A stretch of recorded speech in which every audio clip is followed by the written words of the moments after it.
Welcome to the conversation at airsafe.com. I'm your host, Dr. Todd Curtis. On October 26, 2010, at the annual conference of the UK Airport Operators Association, British Airways Chairman Martin Broughton called for changes to the security requirements for international flights bound to the US. He claimed that a number of elements in the current security program, including separate checks of laptop computers and forcing people to take off their shoes for screening, are completely redundant and should be reviewed. He also pointed out that the requirements for international flights to the U.S. and domestic flights within the U.S. were not consistent. The following day, I spoke with the BBC radio program Europe Today about Broughton's concerns and why these security differences exist. Also interviewed in the following segment was former British Airways executive Jamie Bowden.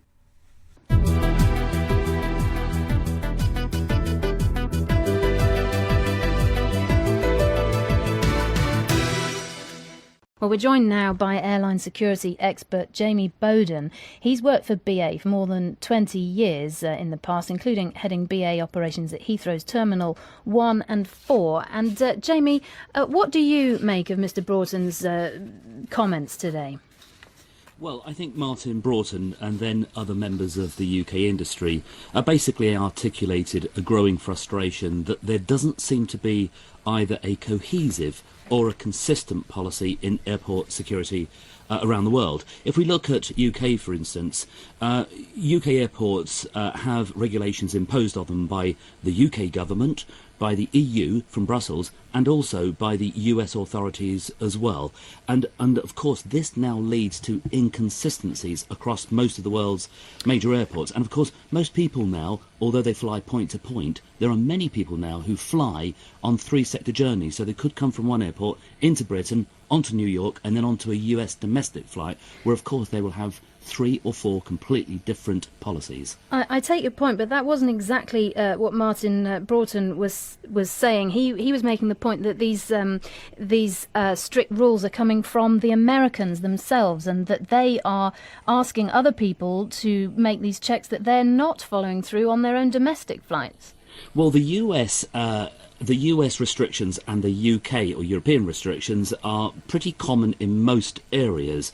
I think what Martin Broughton is also saying is that quite a lot of the restrictions that are placed on foreign airlines that operate into US airspace have these restrictions, whereas US domestic flights don't. And of course, I think your correspondent was right in saying a lot of these restrictions were put in as a result of either Richard Reid, the shoe bomber, we had the so-called underpants bomber last Christmas Day, who tried to detonate a device between Amsterdam and Detroit. So I can understand why the US authorities are reluctant, in a sense, to let aircraft come into their airspace where they think there could be a threat.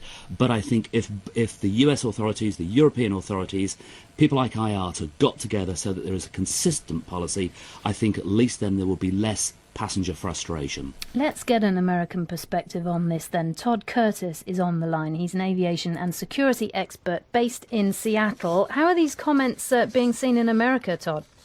Well, they have to be seen in America and will likely be seen in America based on the context of where American security procedures are coming from. For example, having different procedures for domestic and international flights, that was a common occurrence even before 9/11 and even before Richard Reid. And in fact, that although there have been domestic flights that have been either commandeered, hijacked, or even destroyed on a domestic flight, the reasons they happen didn't have anything to do with international politics or someone trying to make a political point. They were disgruntled employees and people trying to return to their homelands.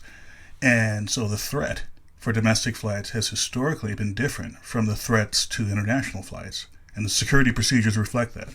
Yeah, except that the 9/11 attacks happened on domestic flights. I mean, that's the worst and most successful attack.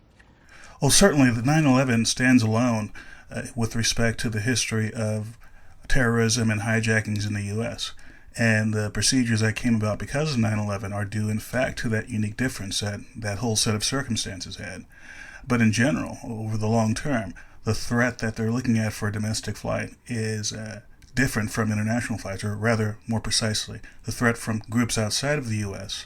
are the things that concern the U.S. government greatly, which has led to many of the rules we have in place now.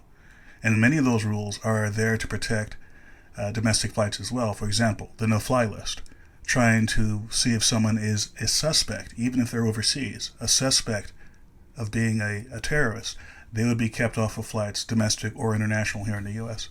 I mean, Jamie Bowden, the Americans have got a point, haven't they? There have been a number of attempts and plans and people who've managed to board planes bound for the States with explosives. I mean, European airports have failed in that respect. Well, I think Mr. Curtis just mentioned things like no-fly lists. Of course, there are a number of different things that people could put into place, like passenger profile, which of course in itself is controversial because it's based on a degree of ethnicity. However, I think if you look at the threats that face the industry, they are dynamic. It's a very dynamic industry. And I think if the industry got together and pulled the best practice in terms of knowledge, technology and intelligence, then I think collectively we could be seen to take away some of these issues that, as Martin Broughton has said, almost now seem to be redundant. Is one of the complaints really about money and how much it costs to have all these extra security checks? I don't think it's about cost. I'm absolutely sure that the US and Europe has a very, very strong ethos towards safety and security. And having worked for an airline myself for way over 20 years, that's something that airlines are driven by. So I don't think cost is an issue if it's seen to be effective.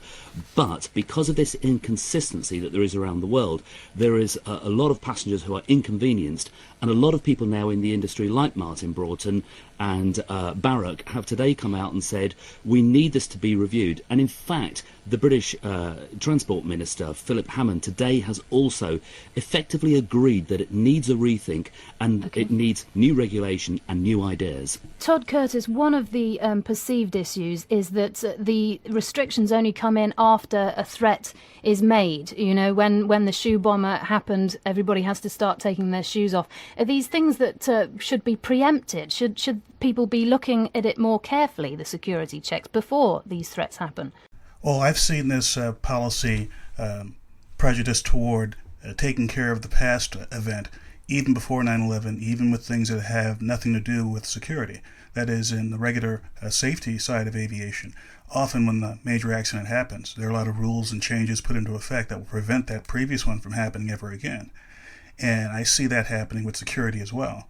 Yes, there may be other people who may want to be a shoe bomber, but there is absolutely nothing political to be gained by saying, well, we've done an engineering analysis of this, and given the fact that the average passenger will probably pounce on a shoe bomber, it's not going to happen again. That's not acceptable. There has to be some specific procedure put in place, and probably left in place permanently, or else it will be a political price to pay should there be another event.